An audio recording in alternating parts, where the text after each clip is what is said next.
एक भी अस्पताल या एक भी वार्ड, एक भी बेड इनका ऐसा नहीं है जिसपे कोरोना बीमारी से संक्रमित आदमी उसमें भर्ती है। इन्होंने अपने अस्पतालों पे ताला लगा दिया कि भैया हम इस बीमारी का इलाज नहीं करेंगे। और आपके चैनल पर आकर क्या बोल रहे हैं कि अरविंद केजरीवाल जी इन अस्पतालों को ले लें, अरविंद केजरीवाल जी चलाएं। भाई नगर निगम में जनता ने आपको चुन के वोट दिया, आपके अस्पताल है, 3500 बेड आप चलाते हैं, अब अरविंद केजरीवाल जी आपके अस्पताल चलाएंगे। दिल्ली सरकार ने अपनी व्यवस्था बनाई है और भी बनाएंगे। केंद्र सरकार का क्या योगदान रहेगा? केंद्र सरकार के 11,000 कमरे हैं और 11,000 बेड हैं, उसमें से केवल और केवल 800 बेड कोविड का इलाज कर रहे हैं। नगर निगम में इनकी सरकार है, 3500 बेड है, एक भी बेड 3500 में से कोविड का इलाज नहीं कर रहा है। तो केंद्र सरकार का कोई योगदान नजर नहीं आ रहा है। तो सवाल ये खड़ा होता है कि 2 लाख बेड की व्यवस्था बनाने का जो फैसला आप लोगों ने लिया है उस पर आप पहुंचेंगे कैसे? केंद्र क्या मदद कर रहा है दिल्ली को इस स्थिति से उबारने के लिए? 11 मार्च को हिंदूराव हॉस्पिटल, जो कि एमसीडी का सबसे बड़ा अस्पताल है, उन्होंने अपना पूरा एक विंग कोविड को डेडिकेट कर दिया। डेडिकेटेड डॉक्टर्स हैं, डेडिकेटेड टीम्स हैं, डेडिकेटेड बेड्स हैं। वहाँ मरीज भी भर्ती हो रहे हैं, आईसीयू फैसिलिटी भी है। कितने मरीज भर्ती हैं सर वहाँ? कितने? मैं अभी संख्या नहीं जानता हूँ कितने मरीज भर्ती हैं। आप बताइए। एक सेकंड मैं बता चिल्लाने। राघव चड्ढा ये बताइए, वो कह रहे हैं एमसीडी के हॉस्पिटल्स ने कहा आप हमारे यहाँ से सुविधाएं ले लीजिए, बेड्स ले लीजिए। आपने कितने?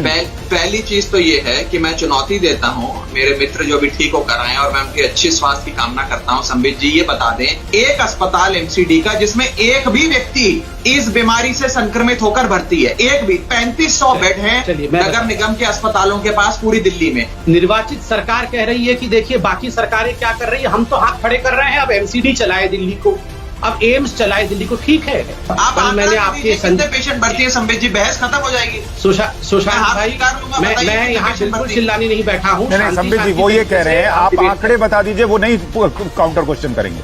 आप क्यों कह रहे हैं कि दूसरों को ट्रीटमेंट नहीं करेंगे? सवाल नगर निगम के अस्पतालों में कितने लोग भर्ती है? इतना सरल सवाल मैं भी आपके बीच में बोल सकता हूँ। कोई मुश्किल सवाल तथ्य नहीं है, इसलिए आप ये चिल्ला चोट मचाए हुए हैं। एक एमसीडी और केंद्र के हॉस्पिटल है सर।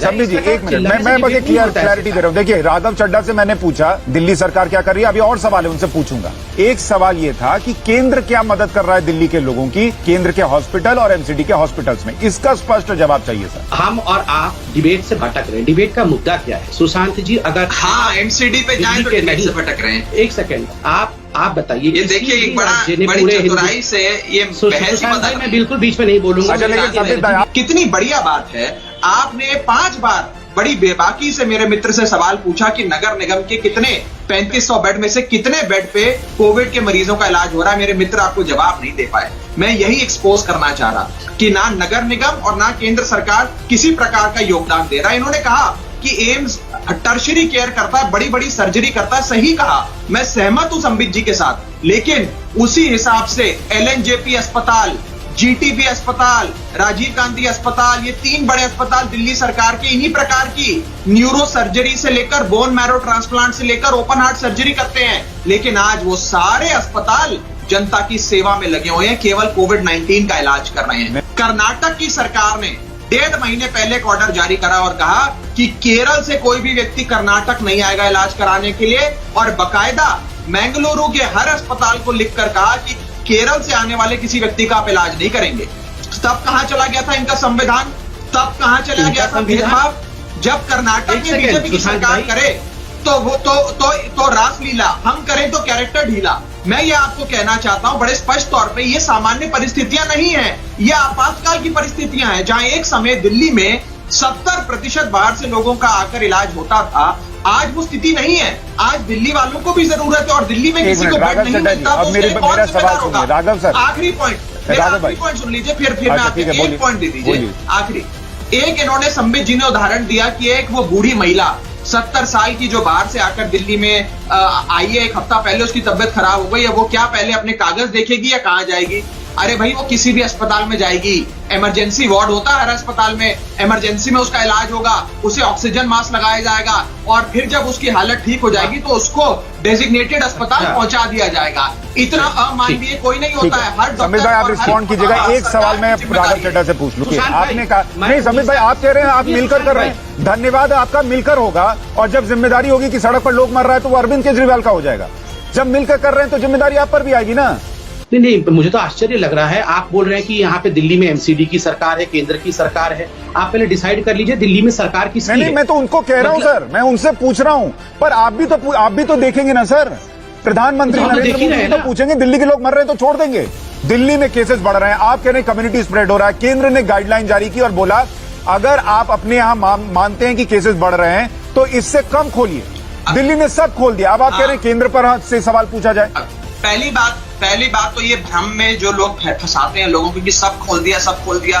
कोई सब नहीं खोला। इतनी चीजें बंद करी हुई हैं, होटल्स बंद करे हैं, बैंक्वेट हॉल बंद करे हैं, मेट्रो बंद करी हुई है, सारी चीजें बंद करी हुई हैं। लेकिन क्योंकि ये परपेचुअल लॉकडाउन नहीं हो सकता, लॉकडाउन अंतहीन नहीं हो सकता, इसी के चलते जान भी रहे और जीविका भी रहे, लाइफ भी रहे, लाइवलीहुड भी रहे, आर्थिक चक्का भी चले और लोगों की जानें भी सुरक्षित रहे, उसके हित में फैसला लिया गया कि लोग अगर मास्क पहने, सैनिटाइजर का प्रयोग करें, सामाजिक दूरी बनाएं, तो हम थोड़ा बहुत धीरे धीरे सावधानी से खोल सकते हैं।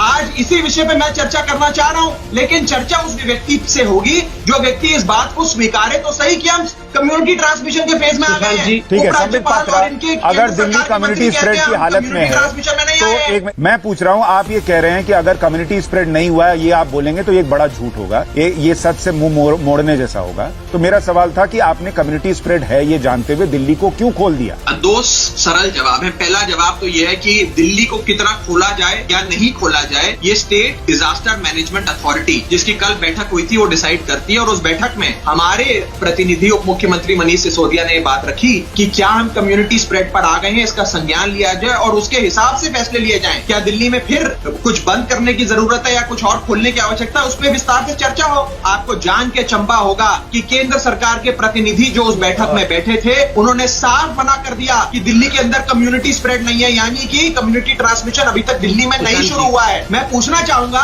कि किस चीज का इंतजार कर रही है केंद्र सरकार? क्या दिल्ली में कम्युनिटी ट्रांसमिशन नहीं है? इतने हजारों लोगों को संक्रमित हो गया है।